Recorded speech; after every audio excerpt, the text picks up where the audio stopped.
Hey everyone, so I had been working on a kind of standard episode of the podcast, a mishmash of news stories, etc.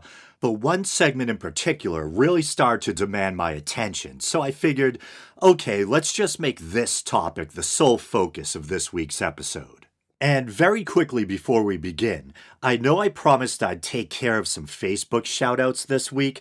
My apologies for making a liar out of myself, and you have my solemn words sworn on the downy hair on my beloved Chihuahua's head that I'll get to those next episode, which will be a more standard news story episode, and it'll be numbered 327. Also, a brief mea culpa. I don't know how it happened, but last week on the episode art for the YouTube version, I had the wrong date at the bottom. I used previous episode art as a kind of template, and for some reason I think the date reverted back, so it may have seemed to some viewers like I was reporting on stories from the future. I think it said it was recorded on the 18th when it should have read something like the 24th. Oh well, live and learn, hopefully. So on to the subject at hand. I had been listening to a recent interview of Vox reporter, I believe her name is Kara Swisher, did with Sam Harris. And I'm a longtime Sam Harris fan, but I have to be honest, I don't think I've listened to his podcast in months. And I just really don't have much interest in the whole so-called intellectual dark web thing. I still like Sam, but I just feel like I've heard him make the same points about Islam or whatever it is over and over again. I'm sure I'll resume listening again at some point, but what did grab my attention during that Vox interview was the way that the interviewer callously and dismissively spoke about Christopher Hitchens. And it's a really brief exchange, so much so that I almost feel self-conscious about letting it get to me, but I'll play it now. You know, you were in this Four Horsemen thing, which I looked a little bit last night with Chris Hitchens and others. I knew him a little bit. Christopher, he would have hated Chris. I didn't know him very well. I he's saw him at turning parties. in his grave right now. He was, well, fine. He's dead. So, too bad. But Sorry. still turning nonetheless. Then I'll call him Chrissy. So he was fascinating. He was a fascinating character in Washington. But you... So there's Sam being a good friend. All of us Hitch fans are probably well aware that one of his biggest pet peeves was being called Chris instead of Christopher. And Kara Swisher, or whatever her name is very dismissively saying he's dead, too bad, I'll call him Chrissy. And I'm thinking to myself, geez, you could at least show a modicum of respect. Hell, I'm a non-believer. It's not like I think Christopher Hitchens is out there somewhere where he can get his feelings hurt. But it's still good to try to be decent and have some respect for the dead, and you're talking to the guy's friend. But then whenever I find myself getting offended over someone saying something bad about Hitch, I always end up remembering how Hitch behaved in the wake of the death of Jerry Falwell. And I'm like, oh, damn, am I being a hypocrite? You guys are probably familiar. The Reverend Jerry Falwell was one of these big televangelist types, founder or co-founder of Liberty University, made more than his fair share of bigoted, backward statements. One of his most controversial statements was probably when he tried to suggest that 9/11 was punishment from God for gays and abortion, the secularization of America, etc., etc. And when he died, Hitchens absolutely and mercilessly roasted him. And here I am offended on behalf of Christopher Hitchens, one of my biggest intellectual heroes, and yet I have to admit I thoroughly enjoyed his roasting of the deceased Falwell and found the whole thing rather cathartic.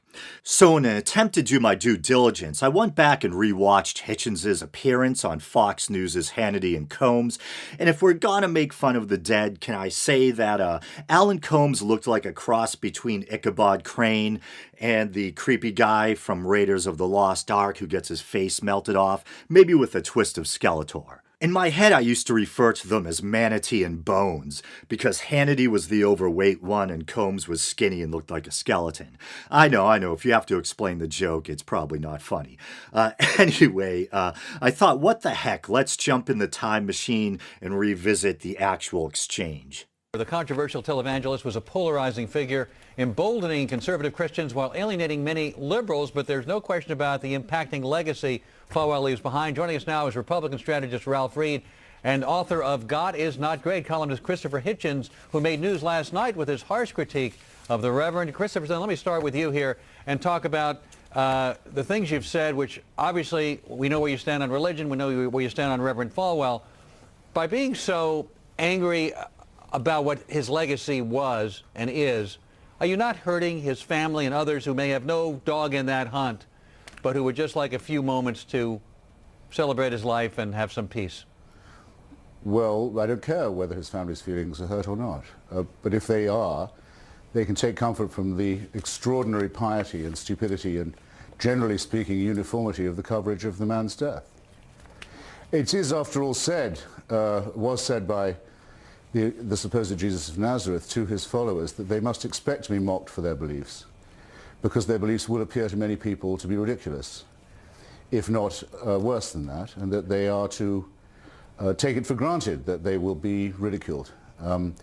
That's true, I think, of the most devout and serious and thoughtful Christian, but for a vulgar fraud and crook like the Reverend Falwell, it's an obligation to say what one thinks about him, or be left off the air and have people like yourselves broadcasting only piety. And that whatever. I'm not broadcasting only piety. I did my radio show, and now we're having you on here to talk about your view, very different than what else the media is saying. You're having me on and then arguing that maybe it's bad taste to have me on. I don't think that's very hospitable. Well, I thought it was a legitimate question, because I think people are wondering. Yeah, well, I've answered it. I've answered the question. You have, and I will now move on to Ralph Reed, now that you've answered that question.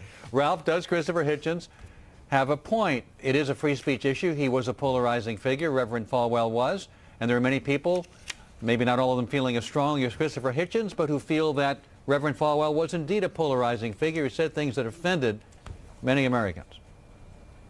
Well, you know, look, any time, Alan, that you are an agent of change the way Dr. Falwell was, who had the kind of impact that he had on American religion, on our culture, and on our politics, he was one of the most important historical figures of the last 50 years in each of those areas, ending the self-imposed exile of evangelicals from civic and cultural engagement, and I think transforming them into one of the most important and vibrant and energetic constituencies in the entire electorate.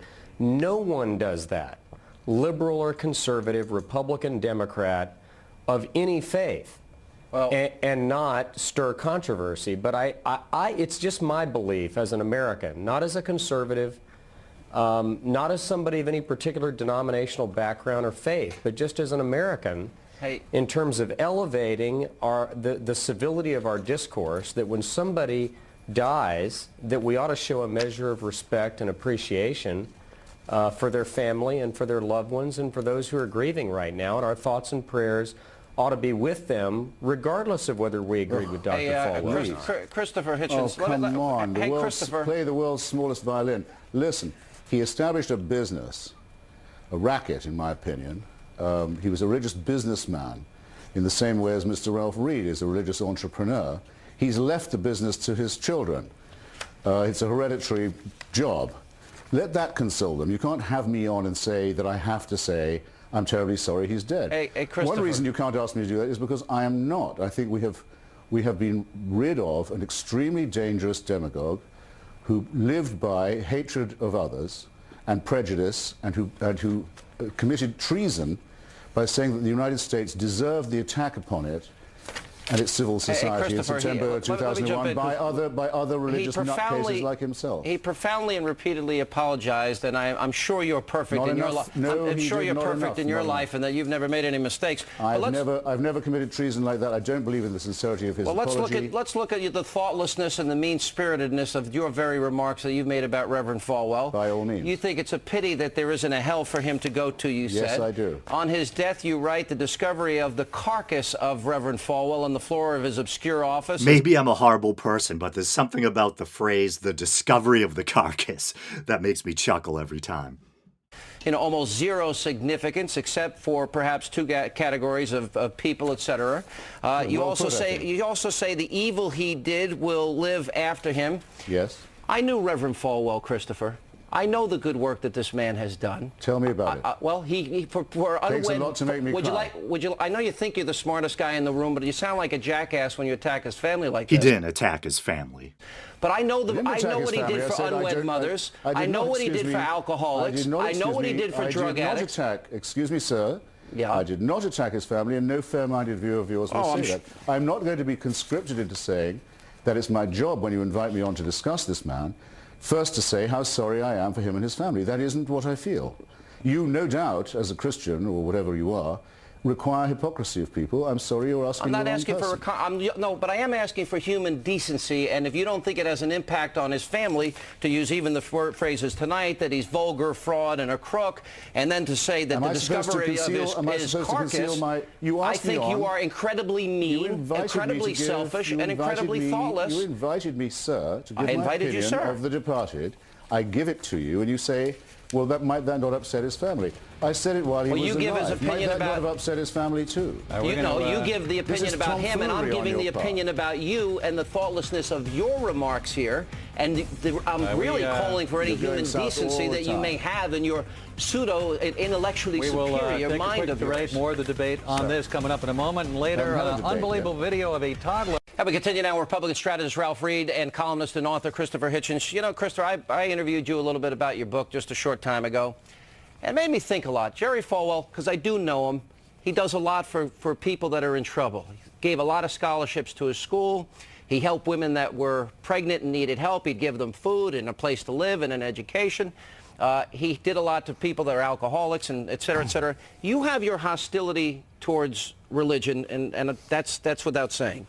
You know, I just wonder, you know, when you compare his life, you know, there are a lot of good atheist communists out there like Stalin and Mao and Pol Pot, and, you know, they slaughtered millions. Jerry Falwell slaughtered nobody in his life. He may have misspoke once or twice, but he devoted his life to his religion. Do you have nothing good to say about him at all? No, I repeat, Jerry Falwell lived on hatred and superstition and bigotry. He preached dislike of people whose lives he knew nothing about. He raised money from credulous fools. You don't know anything about his life. Now, excuse me, sir. You can either ask me on and ask my opinion, or you may not. But I don't have to be here if you're going to take that attitude. Well, you could leave. You spent the first half by saying I had no right to the opinion you'd asked me on to express. Now, you're tiring me out. I repeat, though. No, what I said is your opinion was thoughtless. What you wrote was crude and mean and hateful. That's what I said. You took up all the time for my answer with your long, rather unlettered question. Oh, okay. Jerry Falwell made a career out of sponsoring dislike and superstition, said that people he didn't like were going to hell, said the United States deserved to be attacked by Islamic fascists, said he believed that people would be raptured into heaven, leaving all the rest of us to wallow behind. I think his death is a deliverance. And if you say that someone who occasionally makes a charitable donation is a good person, then you have to say that Hamas and Hezbollah, who do all this charitable giving and charitable organizing, are the same. In a country that celebrates it, Ralph Reed? Sean, you know, look, and why not a word now from the friend of Jack Abramoff? Well, we only have a moment here, Ralph. Here's an important question about. Well, let me get Ralph in here. Here's an important question about Jerry Falwell. That's all it needs now. Let's hear from the Abramoff faction. We only have a moment left. Ralph gets to speak rip-off artists. You should be ashamed of yourselves. Hold on, Christopher. Ralph, the big controversy about Jerry Falwell was he fused religion and politics, and that's what people will be debating, I guess, going forward. And after he said he would not do such a thing, would Jesus have advocated the GOP, and was he right to bring in and marry those two and give that impression? We only have a very short time left, Ralph. Well, I don't think that's ever what Dr. Falwell said. What he said was that there were certain transcendent values, such as the protection of innocent human life, the sanctity of marriage, the need to defend the state of Israel, his opposition to communism, his opposition to radical defend the Israeli occupation. Jihadism, and what he believed was that those values should be reflected in public policy. And I think that, you know, when you have a community of Liberty University with its 10,000 students in residence, you have 22,000 members of his church, you have millions of others of people who looked up to him and admired him, I would really hope that people like Christopher would show the decency and respect to let those people mourn and remember his memory without being torn down and attacked. Tell it to your business partner. Good try, Christopher. Tell it to your religious racketeer friends. And I'll miss him. When we come back, Toddler gets too close to a dancing performance in Times Square. And in case you didn't quite catch it there, at the end, Hitchens says if you gave Falwell an enema, he could be buried in a matchbox. That's one of the most creative and entertaining ways I've ever heard of saying someone's full of shit. But anyway, so moving on to my kind of final analysis. Am I a hypocrite for delighting in Christopher Hitchens' roasting of the deceased Falwell while reacting with indignation when someone dares to tread on Hitchens' own memory? On some level or to some degree, probably. If I was to try to muster some defense of myself, I'd probably try to emphasize that Hitchens isn't Falwell. Hitchens wasn't the one peddling superstition, fear, and bigotry. Hitch may have come off as kind of cold or, overly combative or disagreeable at times, but to me, that's because he was a principled individual with a low tolerance for bullshit, a person who valued reason and evidence and had little patience for what he saw as the irrationality of religion, religious hypocrisy, or religious hucksters and the harm they do. And I guess at the end of the day, the dead don't really need us to defend them. And yet it's in our nature to want to defend the memory of people we admire. And I suppose that holds true for people on either side of a given divide, both for Falwell admirers and for Hitchens fans like myself. And I do agree that in general, it is the decent thing to show respect for the dead. But I can't bring myself to resent Hitchens for holding Falwell to account after he had passed.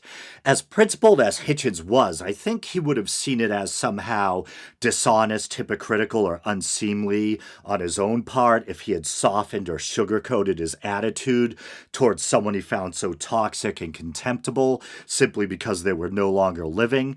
And in that sense, I would expect nothing less from Hitchens than brutal honesty. And I think it's one of the things I really admire about him. So in closing, cheers to Hitch. And until next time.